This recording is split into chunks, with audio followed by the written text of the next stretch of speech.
Is it time for Kratos to be retired from the God of War franchise? Many people think that it is not only time for him to leave, but they have signaled his exit at the end of Ragnarok. And I want to talk about what exactly that could look like. If they do another game with him, I have some pretty strong opinions about what that should look like, how much he needs to change. But if he does make a ceremonious exit, if that was sort of the end of his story, I do think there is some amazing God of blank games they could make. It doesn't necessarily need to be God of War. I looked up a couple that I thought could make some pretty cool games out of. There's also some theories about what might happen with Atreus. So I want to outline that. I also have an article, I'm going to pull just a couple quotes out of it, where they're essentially arguing that it is time for Kratos to make his exit. If you're not aware, the ending of Ragnarok, not any spoilers here, it sort of sets the stage for it to be the end of Kratos' era. Now, many think that that might just mean the end of the Norse era,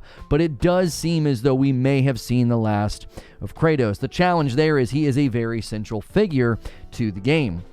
God of War Ragnarok's conclusion also sort of rounded him out nicely, I think, with respect to everything that happened with his character. Some of the quotes I'm going to read to you, I think, argue that rather well. Now, many believe he's going to end up elsewhere in the future. There are some tapestries at the end of Ragnarok with some potential hints. There's lots of theories and videos out there. I'm not going to get into this. That's not what this video is about. I'm actually going to talk about some other gods or stories that they could do, but there's theories formed around Aztec, Egyptian, Greek, Celtic, and Japanese. Many people are sort of looking to the Egyptian pantheon, thinking that that's where he'll end up. Many people are thinking maybe Mayan. There were a lot of theories swirling, and it does seem as though from early talks they do want to continue to use him, but they just want to take him somewhere else. But for some people are arguing that it's time for Kratos to be put out to pasture, and at one level, I think I agree, and here's what I mean. As much as I love God of War 2018 and Ragnarok, I don't know if I want to play another evolution of sort of the clunky linebacker with a gruff attitude, right? He doesn't necessarily need to keep the axe, but that's kind of how I feel like 2018 and Ragnarok shook out. I love those games, right? I love the combat. Don't get me wrong. I think the combat systems are deep in God of War, and they deepened them in Ragnarok. Contrary to what the critics claim, the people who never play these games and only look at them from a distance, they'll claim it's just a movie game and there's no gameplay. The combat systems are actually quite good in God of War 2018 and Ragnarok. Now, I could see you wanting to evolve that, but I don't necessarily know if I want to play another game as that clunky linebacker. I recently reacted to an article. If you didn't see it, you can go check out that video. It's where they were essentially saying that Final Fantasy 16 sort of proved what God of War Ragnarok should have done, like more big, epic, godlike fights. The icon battles in Final Fantasy 16 are at a level of intensity and cinematic strength that we just haven't really seen in any other games. And they were saying that that needed to happen for Kratos. And I ultimately said I didn't agree with that. I thought God of War 2018 and Ragnarok stayed true to what made Kratos such an interesting and compelling character. He didn't need to fly around. He didn't need to change shape or get bigger. He was just really angry and really strong. So I don't think it was necessarily needed in God of War Ragnarok or 2018, but I could definitely see a bigger and a more godlike Kratos, an evolution for him going forward, right? No more axe, no more blades of chaos. I do think he would need, a new weapon. I think you would need to completely reset him and change what he has, what he can do, the size and the scope of the fights. Again, maybe take some inspiration from Final Fantasy 16. You don't need to copy it, but maybe take some inspiration and having those large epic battles that make you feel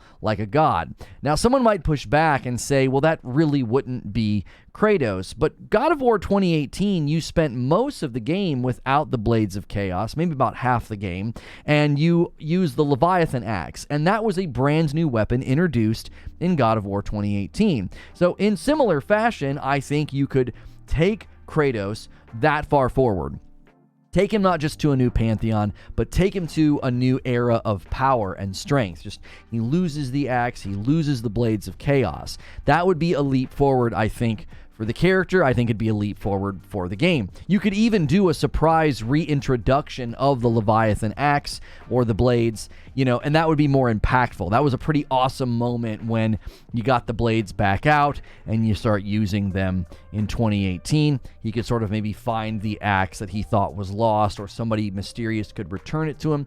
That would make it more impactful than just like starting off the game as the guy that looks like a football player carrying around an axe. Now, an article from Game Rant actually says that Kratos should be left out of the next game, and the quote here was the one I wanted to talk about. God of War Ragnarok not only manages to bring the Norse saga to a satisfying close, but manages to bring Kratos' entire journey to a climactic endpoint, and that's all while continuing to flesh out Atreus' character as well. But as is the case with any successful video game franchise, there are sure to be sequels further down the line, though Santa Monica should try its very best to leave Kratos out of the next adventure.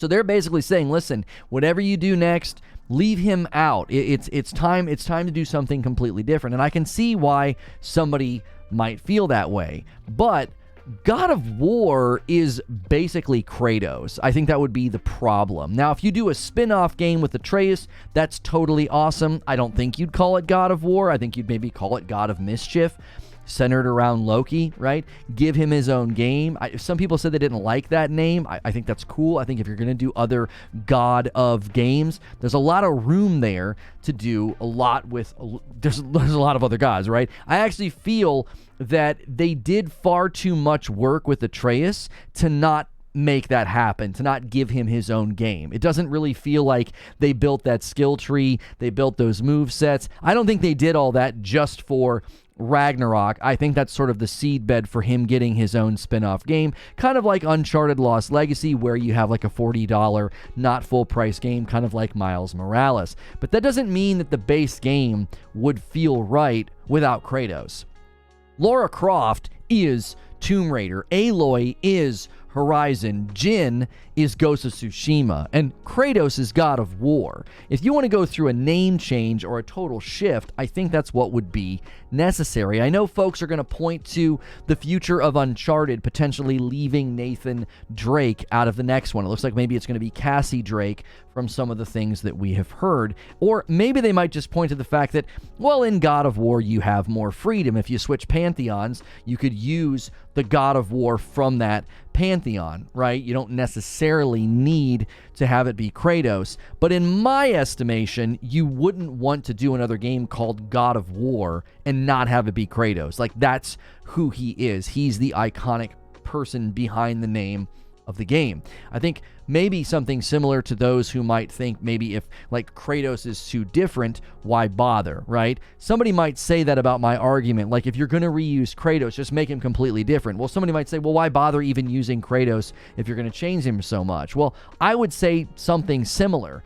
If you're going to do another God of War game, why bother if it's not Kratos? You're better off doing a spin-off game or completely changing directions. As an example, in the Egyptian pantheon, Anubis is the god of death. Now, that would be an amazing game. If you've ever looked up pictures of Anubis, he looks pretty cool. He's got this awesome, presence about him. He's sort of that classic imagery you might have seen from Egyptian hieroglyphics, and I'm going to do a quick showing of it to you here, right? You might have seen these pictures, okay? This is Anubis. Now, imagine looking like that in a game, and look, you give him a staff. That could be his ability, or like two weapons or something like that. You could do something like that, and I think that would be excellent. You're suddenly not just in a new pantheon, but then you could call it God of Death, okay? Like, imagine that. Like, that's pretty cool marketing, I think. Like, God of War, you do this spin-off with Atreus, you call it God of Mischief. That could even sort of set the stage that, hey, we're going to do a whole series of God of games. People might start to think it's a little bit hokey, but I think if you nailed the feel of Anubis and you nailed the feel of like the Egyptian environment and pantheon, God of Death would be really, I think, exciting. It's okay to have another central character if you're going to shift things away from that. Now, another one that I looked up as I was kind of searching, like, what are the other pantheons and what are the other possibilities here? You could do something with the 10 kings of hell in Buddhist mythology, okay? That's your 10 bosses right there, okay? You could send Shinigami, I believe is how it's pronounced, Shinigami, which translates into death god, and send the god of death down into hell to fight the 10 kings of hell. Like, that would be pretty awesome. I mean, I think all of the sort of Japanese iconography you could use, the weaponry you could use, it could be pretty dope to do that. And the theme of the game being that you're going to go down into hell and fight the 10 kings of hell could be just awesome, and the art style could be incredible. If you're not going to use Kratos, okay, pick a different pantheon, pick a different god, and just go wild. Whether it's the god of death or the god of mischief. I know God of War sounds really good, and there's not much room outside of that. Like, obviously, you're not going to necessarily want to do the god of love, right? You might want to do maybe the god of heaven and have that be the person that's going to go down to hell. God of heaven doesn't quite have the same punch to it. So maybe god of hell, maybe have one of the gods of the underworld come up, and they're up there trying to fix something that's not right, and that would be sort of the anti-hero or something like that. So if you're not going to use Kratos, I really think just go in a completely different direction and leave him out of it. Now, I will say, I think the article makes a really, really good case for rolling credits on Kratos, okay? I actually think they make a really good case here. They say, by the time God of War 2018 rolls around, Kratos has tried to leave his Greek origins in the past and has started a new life in Midgard with Faye. With her help, Kratos begins to come to terms with his past and the anger that once consumed him, though he soon returns to his shell when their son Atreus is born. Believing that he might end up just like him, Kratos initially hides Atreus' godhood from him, and over the course of God of War 2018, Kratos learns to trust his son more. And through his actions, Kratos learns that not all gods are necessarily inherently evil or selfish. So what they're getting at here is, as soon as you're introduced to this dynamic in God of War 2018, you start to see the transformation of Kratos, okay? This is a huge aspect of their argument, all right? If you're going to introduce a character that is so starkly different than sort of the other character in the game, Atreus, I think watching that transformation is incredibly important. It's what made God of War Ragnarok so poignant. There are moments in Ragnarok that were powerful, especially as a dad. There were moments where he was just with his son, and at one point there's this really emotional scene. And this is one of the few games that made me emotional. Hellblade always makes me emotional, but there are very few games that have had that power over me. Ghost of Tsushima had a few moments, and this game had similar moments. Now, they go on to talk about Ragnarok, and they basically argue that his arc feels complete. During the course of God of War Ragnarok, this revelation is set in stone as Kratos repeatedly sees Atreus act selflessly to help others. By the end of Ragnarok, Kratos has learned to trust his son completely, and in a bittersweet ending, agrees that he should set off on his own adventures. Right after this moment, Kratos also discovers, this is going to be, I should have probably warned for spoilers. It's been out long enough. You don't need tons of spoiler warnings, right? We're talking about Kratos leaving. Anyway, right at this moment, Kratos also discovers an ancient Jotunheim mural that correctly predicted the events of Ragnarok and shows a monument with Kratos' likeness, with people kneeling at its feet and praising him. Kratos' entire character arc, spanning the entire franchise, has led to this moment. A character that was sure his past actions would lead him to a life of misery and isolation discovers that not only has a set of loving family and friends now, but that he'll be revered as a god, something he never thought possible. In this moment, Kratos' character arc feels complete. I also love how this is a complete pushback of what happens earlier in Ragnarok when there's a great speech and debate between him and Odin. I love that. I didn't really consider the fact that in the end, he gets the thing that he thought that wasn't possible. He gets the thing that Odin tries to indict him for, that no one reveres him, no one loves him, right? Now, I find myself agreeing with this. It could just be time to move to another god, change the name, right? I love that idea of going down and fighting the 10 kings of hell. Like, that just sounds awesome, right? And I obviously, because I love, Sekiro and I love Ghost of Tsushima, I'm thinking, oh man, the game could feel just great, okay? Going into sort of a more Japanese setting for their pantheon. And obviously, I think the Atreus game spinoff could make this a little bit easier. If you successfully do an Atreus game spinoff, and again, just call it God of Mischief, You could set the stage for, hey, we don't need to just continue making God of War. We could do a God of Death, God of Hell, or God of the Underworld. I think single names would work the best. I think God of Death sounds probably as good as you're going to get. The Anubis imagery and iconography also, I think, would be pretty strong if they went that route. Now, they may see Christopher Judge and Kratos as they're too strong. They're too compelling. They're just too good to not go one more round, okay? I hear that. I know you're typing it. I know you're leaving those comments like, come on, man, Kratos is too good.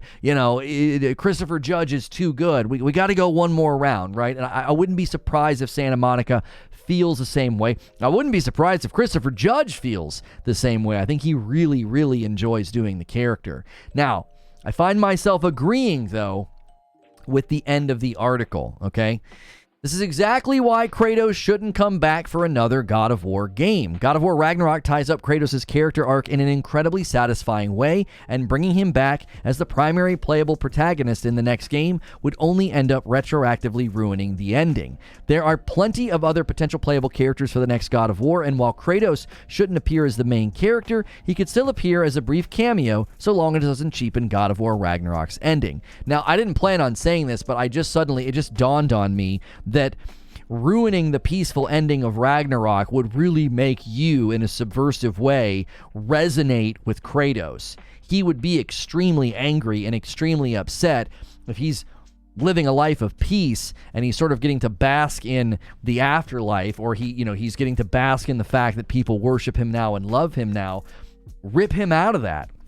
Rip him into another pantheon. Well, we would feel a sense of betrayal. Like, man, we thought we got this guy to where he needed to be, and now you're going to take him out of that? I think that might be a really compelling way to tell the story. But after reading about the 11 planned Assassin's Creed games and hearing that Horizon has 16 projects, and looking at how CD Projekt Red is treating The Witcher, I can't help but worry that video games are starting to mimic what we don't like about the movie industry. Taking a brand, taking a franchise or a series or a character and just taking them way too far.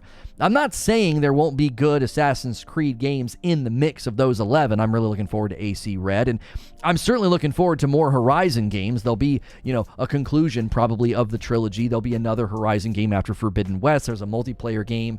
There'll probably a sequel to the VR game, But I feel like Kratos has had a good run, and it might be time to give it to another god or gods. Let them take center stage. And honestly, this might be the best way to bring Kratos back. You could do a trilogy with Anubis in the Egyptian pantheon, and Kratos shows up in the post-credits, and it's like, okay, well, now we're done with Anubis. Clearly, Kratos is back. That would be amazing. Now, the challenge there would be, is Christopher Judge going to want to do the voice in 15 years, right? If you do a trilogy of God of Death with Anubis, and then you've got to kind of bring Kratos back. I mean, that means in 15 years roughly. If you're doing a game every 5, then you got a long window of time there. So maybe shorten the window to 8 to 10 years. Maybe only do 2 games like they did with God of War 2018 and Ragnarok. Just do 2. Not everything needs to be a trilogy.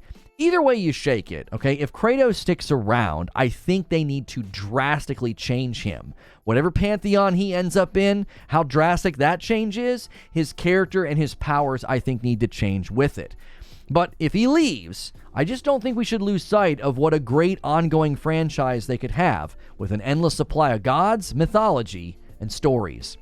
If you like this video, make sure you hit the like button and subscribe button. If you're a member, make sure you hit join. You can hang out in the members-only Discord while these videos hit in premiere. I'm out of town, and I'll be back. Streams will resume. We'll get back to those morning streams and talk shows where I don't just do a monologue and leave. I stick around and talk to you. So make sure you hit subscribe if you like that kind of content. Check out my other videos that are running or some of the past broadcasts. That will help out immensely. As always, every time you watch one of these videos, hit that like button, hit the subscribe button, and I'll see you in the next video.